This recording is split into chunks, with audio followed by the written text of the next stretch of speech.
청문회가 전국의 쟁점으로 부각이 되면서 캐스팅 보터로서의 국민의당 행보에 이목이 쏠리고 있습니다. 내일 강경화 외교부 장관 후보자, 또 김희수 헌재소장 후보자, 김동연 경제부총리 겸 기획재정부 장관 후보자의 인사청문회가 열리죠. 김상조 공정거래위원장 후보자에 대한 청문보고서 채택 여부도 결정이 됩니다. 국민의당이 어떤 입장을 취할 것인가에 이목이 쏠리는 상황.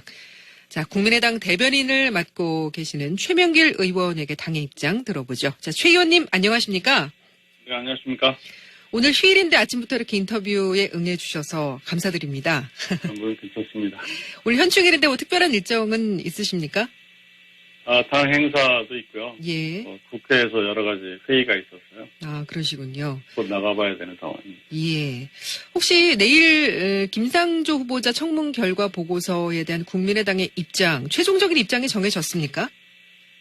아직 정해지지 않았고요. 예. 내일 결론을 낼 수 있을 것 같지는 않습니다. 여러 가지 얘기가 나오고 있는데요. 예. 정당 안에서 40석이지만 여러 목소리가 있는 거고요. 그래서 예. 개개인 정치인들은 다른 목소리 낼 수 있는데 이제 당이 어떤 입장을 취할지 차원이 다른 문제잖아요. 예. 그런데 청문 경과 보고서 채택해야 되는 시한이 내일인데 예. 야당 정무위원들이 이제 2004년에 김상조 교수 예일대학교 연수의 재정 지원을 누가 한 거냐 이 문제를 계속 물어봤었는데 예. 본인의 대답이 없었기 때문에 예일대학의 그 질문을 하고 답을 기다리고 있는 그런 상황입니다. 그 대신이 언제 오느냐가 문제인데 예. 야당은 이제 금요일 9일로 정무위원회 전체 회의를 미뤄뒀으니까 아마 예. 목요일 아침 의원총회에서 가닥이 잡히지 않을까 그렇게 생각을 하고 있습니다. 아, 그렇습니까? 그러면은 그 회신 결과에 따라서 이제 당론도 결정이 된다고 봐야 되겠네요. 그게 중요한 요인이 되겠죠. 예. 그러면은 청문 경과 보고서 채택도 지금 뭐 연기가 된 상황입니까? 더? 그 보고서 채택을 위한 그 정무위원회 전체 회의를 예. 이틀을 미루자고 요청을 한 상태입니다. 아, 그럼 7일에서 네. 금요일로 네, 연기를 요청을 하신 있습니다. 거군요. 네. 예, 그렇군요. 근데 지금 이제 말씀하셨지만 당내 의원들이 개별적으로는 찬성 의견을 좀 많이 내시더라고요.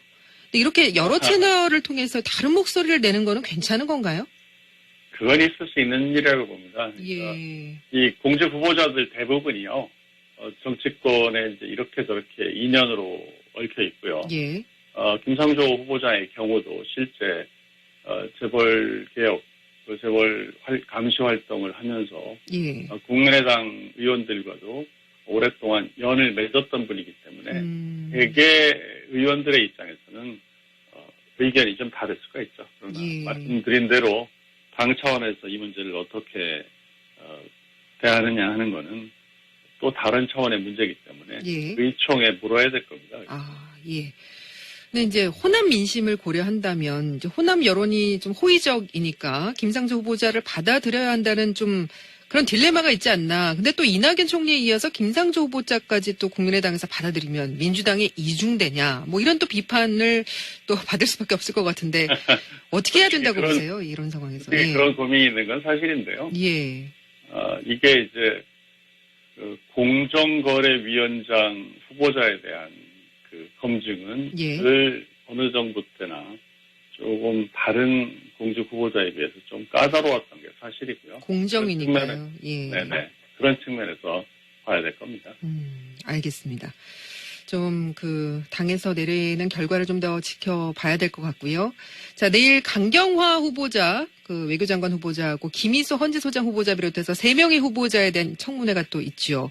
네. 야당에서는 강경화, 김희수 이 두 후보자를 뭐 정조준하고 있는 그런 상황인 것 같은데 이 두 후보 모두 어떻게 해야 된다고 보시는 건가요? 특별히 어떤 결론을 내려놓고 시작하는 건 아니고요. 예. 그러니까 언론이나 야당 전체가 거론한 문제들의 양만 해도 꽤 많지 않습니까? 예. 그래서 내일 청문회가 진행되는 걸 봐야 되겠죠. 그렇죠. 김희수 재판관의 경우는 예. 인준 표결까지 해야 되는 헌법기관장이기 때문에 예. 차원이 다른 문제라고 봅니다. 특정 어떤 입장을 정리를 해놓고 예. 청문회를 맞이하고 있다 이렇게 보는 거는 조금 사시가 다릅니다. 물론 그렇죠. 근데 이제 기존에 워낙 많은 얘기들이 나왔고 또 본인들도 적극적으로 또 거기에 대해서 해명도 했고 그래서 청문회에서도 뭐 크게 물론 더 이제 깊이 있는 질문과 답변이 나오겠지만 지금 이제 불거진 부분들 중에서 그 강경화 외교장관 후보자의 경우 이 부분만큼은 절대로 이해될 수 없을 것 같다. 어떤 부분이 가장 큰 문제다라고 보십니까? 지금까지 나온 것만 봐서는. 사안이 항목을 나열하고 보면 뭐 10개 정도 되는 그런 사안인데 그 중에서 예. 어떤 게 가장 문제다 이렇게 얘기하는 거는 위장 전입 같은 문제는 국민적인 이해를 구하기가 좀 어려운 상황이 아닌가. 왜냐하면 그 위장 전입을 했던 그 주소지가 그 위장 전입의 아지트로 사용이 됐던 부분 아닙니까? 이런 부분들은 글쎄 청문회를 통과할 수 있을까요? 어떻게 보세요? 다른 위장 전입과 조금 성격이 다르죠. 예. 네. 그리고 이 대목은 이제 이화 학원 전체에 대한 과연 과거 관행 이렇게 해도 되는 건지 예. 라고 하는 문제를 좀 법적으로 들여다볼 그 사안이 그런 문제라고 봅니다. 예, 조금 더 확대해서 조사할 필요가 있을 것이다라는 네네. 말씀이신 거죠? 만일 예. 그런 오랫동안 지속되어 온 어떤 그런 입학의 편의를 제공하기 위해서 제공했던 그런 주소라면은 예. 그게 부부간의 어떤 그 혼돈, 정보의 부족에 의해서 설명이 달랐다 이렇게 얘기하는 것도 과연 예. 맞는 것인가를 다시 보게 되잖아요. 그렇죠. 그래서 내일 청문회를 해보면은 그 부분에 대해서도 국민들이 납득할 수 있는 건지 드러나겠죠. 예. 그런 것들이 다 이제 종합적인 판단의 근거가 될 거라고 봅니다. 알겠습니다. 김희수 헌재소장 후보자에 대해서도 5.18 당시에 광주 시민에 대해서 사형 선고를 내렸던 것, 또 그 이후에 표창을 받았다는 부분들이 국민의당으로서는 그냥 넘어갈 수 없는 사안이 되겠죠. 좀 심각한 문제죠. 예. 이 하나는 두 갈래인데 하나는 이제 그분이 대한민국 헌법 가치를 수호하는 대표기관이 헌법재판소잖아요. 근데 그렇죠. 여기에 최고 책임자로서 균형감을 가진 인물이냐 하는 그런 논란이 있어요. 예. 예를 들어 통진당 해산 반대 의견을 냈던 것은 네. 그런 진보적인 인물이라는 것은 헌재 재판관으로서는 전혀 문제될 게 없는데 예. 과연 소장으로서 괜찮은 거냐 하는 걸 묻는 거고요. 또 하나 문제가 이제 말씀대로 그분이 광주 민주화운동 당시에 31사단 군판사였잖아요. 예. 여기서 문제가 된 그 판결이 당시 이제 20대 군판사가 계엄 상황에서 내린 판결이다. 이걸 이제 감안하는 거죠. 그런데도 예. 최루탄 연기 때문에 앞을 볼 수 없었다고 그렇게 이 항변하는 시민군 버스 운전사한테 사형 선고를 한 대목은 이게 과연 덮고 넘어갈 수 있는 거냐? 이게 논란인 거죠. 예. 근데 이분 발탁된 게 이제 5.18 정신을 헌법 전문에 넣자 이런 그런 그 문재인 대통령의 발표 그 차원 그 맥락에서 발탁한 헌재 소장이니까 더 논란이 됩니다. 아, 그렇군요. 또 예. 그래서 저희 당 청문위원들이 당시 이제 판결문을 꼼꼼히 따져보고 있는 그런 상황이고요. 예. 또 이제 부동산 관련 의혹도 제기된 게 있어서 파악을 해보고 있는 그런 상황입니다. 아, 부동산 관련 의혹은 뭐 언론에 보도가 된 부분입니까? 네. 예, 알겠습니다.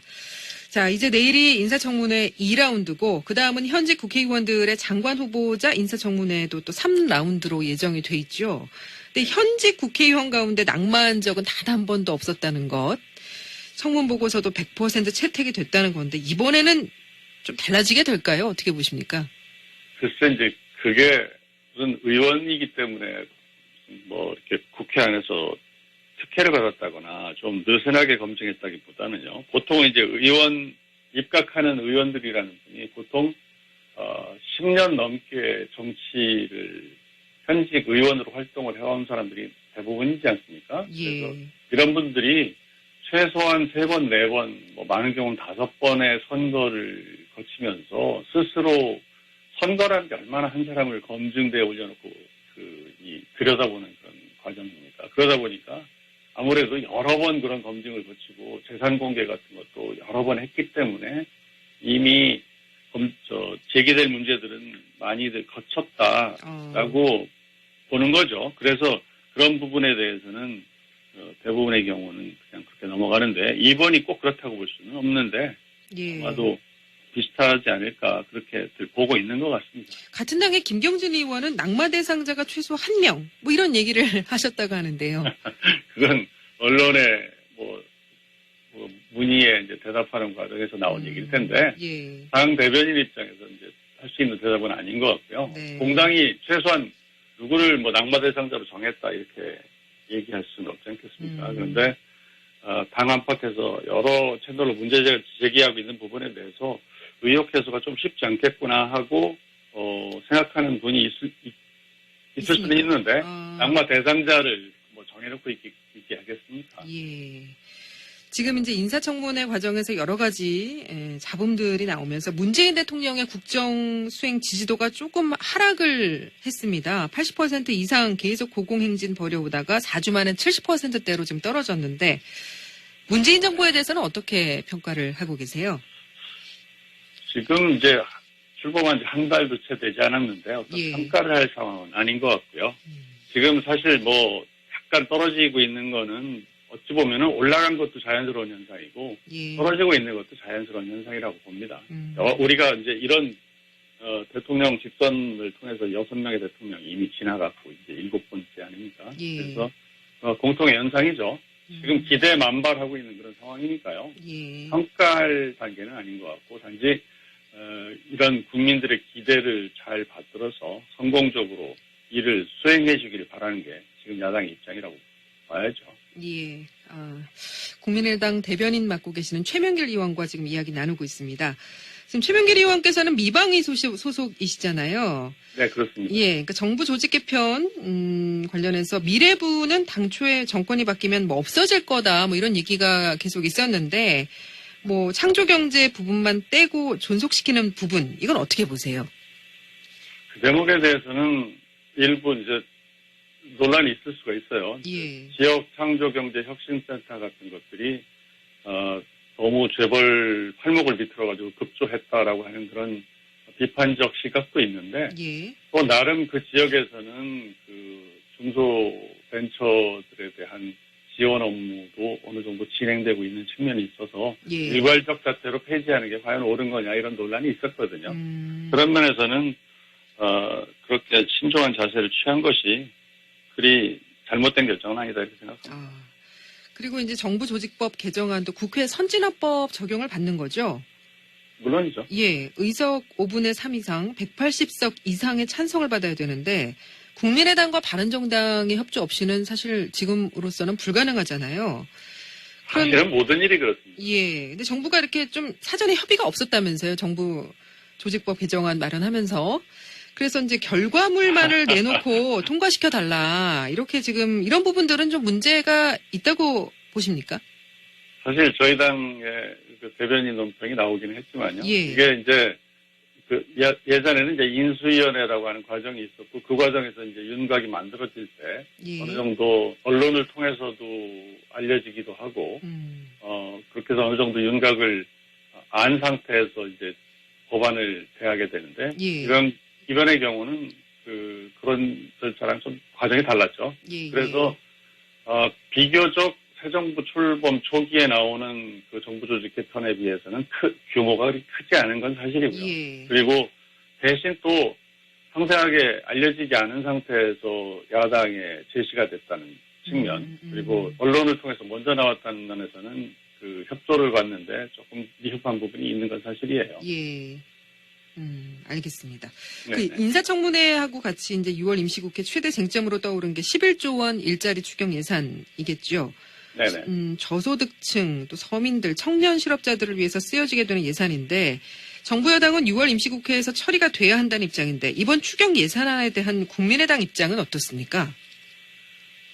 사실 이제 일자리 만드는 거야 누가 반대를 하겠어요. 예. 이제 일자리의 성격 그게 지속될 수는 있는 건가? 투입되는 예산 대비 효과는 과연 있는 건가? 예. 또 공무원 숫자 늘리는 방식으로 일자리를 만들게 된다면은 국민 세금 부담을 크게 늘리고 그것도 지속적으로 늘리는 일인데 예. 이걸 국민에게 어떻게 설명을 할 것인지 이런 점들이 이제 걱정이 되는 거죠. 예. 또 예산 성립한 이후에 이제 특별한 사유로 인해서 긴급히 편성해야 되는 거잖아요. 추경 예산이라는 게요. 그런데 이게 예산 단일주의에 맞지도 않는 거고 또 공무원 늘리는 일자리 만드는 걸 추경으로 한다는 게 국가재정법 요건에 맞는 건지 따져봐야 된다는 게 그게 이제 국민의당 입장인 거죠. 예. 그래서 반대한다, 찬성한다 이렇게 이분법으로 보기에는 좀 어려운 측면이 있습니다.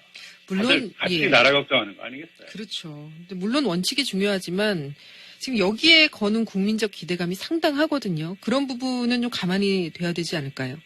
물론 재정 지출이 이제 예상이 되면은 예. 우선 일반 국민도 국민이고 각 지자체들의 어떤 이 기대가 폭발합니다. 그래서 지자체들을 통해서 이건 해줘야 되는 게 아니냐 그런 압력이 있는 것도 사실이죠. 예. 그렇군요. 그리고요, 이 사드 추가 반입 보고 누락 파문 관련해서 어제 청와대가 진상조사 결과를 발표했는데, 네네. 뭐 결론은 국방부의 위승호 정책실장이 삭제를 지시했다는 뭐 이렇게 결론이 났습니다. 뭐 황교안 전 총리나 김관진 전 실장, 한민구 장관에 대한 혐의도 없다. 뭐 이렇게 청와대가 밝혔는데, 문재인 대통령이 매우 충격적이다라고 해서 국민들도 참 매우 충격적인 일로 받아들였었거든요. 근데 엿새 만에 이거 조금 이상한 일인 걸로 결론이 난 상황이 됐는데 이건 어떻게 보셨어요?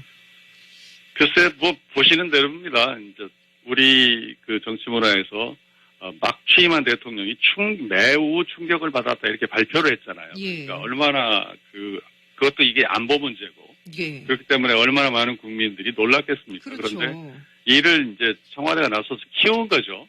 그래놓고 일주일도 채 안 돼서 이제 조사는 국방부 내부에서 한다 이렇게 해놨으니까 예. 이게 뭐 대단한 일은 아니다 이렇게 된 거잖아요. 예. 그러다 보니까 좀 어리둥절한 거죠. 그러니까 애초에 문제 제기가 좀 현명하지 않았던 걸로 보는 겁니다. 아, 그런데요, 좀 이상한 부분이라고 한 게 왜 국방부 정책실장이 보고서에서 사드 추가 반입 부분 삭제를 지시했을까? 이 부분은 어떻게 보십니까?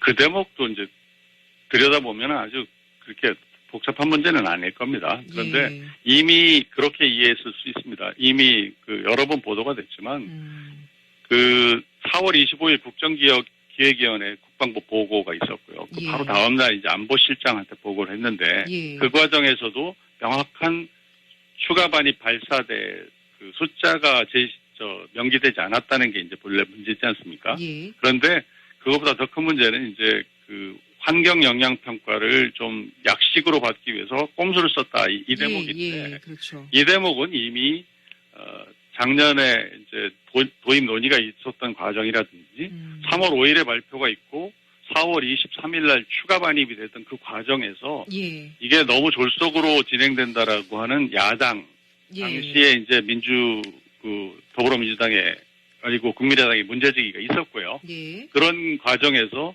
환경영향평가를 간략하게 받기 위한 시도다라고 하는 비판까지 있었어요. 그러니까 사실 어찌 보면 모르던 새로운 문제는 아니었다고 저는 이해를 하고 있습니다. 그럼 문재인 대통령이 사드 환경평가 법령대로 하라. 그리고 정의용 안보실장도 환경평가를 위해서 사드 배치 완료 시기를 늦추자 이런 의견 낸 것. 이 부분은 공감을 하시는지요? 그걸 새롭게 환경영향평가를 국내 법 절차에 의해서 하겠다라고 하면은 예.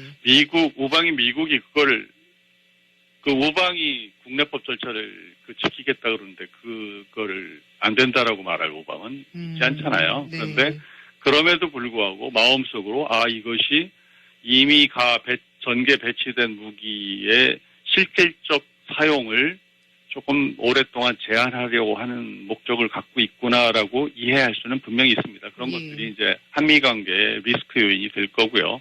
이걸 잘 관리해 나가야죠. 그리고 끝으로 한 가지만 더 여쭤보겠습니다. 네네. 김기정 청와대 국가안보실 2차장이 임명된 지 12일 만에 물러난 것도 석연치가 않은데 교수 재직 당시에 부적절한 처신을 했다는 게 이유인데 강경화 외교부 장관 후보자도 검증 과정이 순탄치 않을 것 같고요. 문재인 정부의 외교안보 라인 이 구성 무엇이 문제일까요? 예. 오늘 이제 현충일인데 네. 이런 외교안보 라인 문제가 나왔습니다. 외교 라인 문제가 이렇게 여러 가지 어려움을 겪고 있는 게 어찌 보면은 좀 더욱 안타까운 부분인데 이게 다들 개개 공직 후보자들의 개인적인 문제랑 관련돼 있어서 참 특정해서 말씀드리기는 어려운데 빨리 수습이 되고 예. 빨리 그 국민들이 딱 흔쾌한 마음으로 받아들일 수 있는 공직 후보자들이 빨리 나서서 이 라인이 좀 채워지고 예. 효율적인 외교가 좀 이루어졌으면 한다는 그런 바람입니다. 알겠습니다. 오늘 여기까지 말씀 나누겠습니다. 고맙습니다. 네, 감사합니다. 예, 지금까지 국민의당 대변인 맡고 계시는 최명길 의원과 말씀 나눴습니다.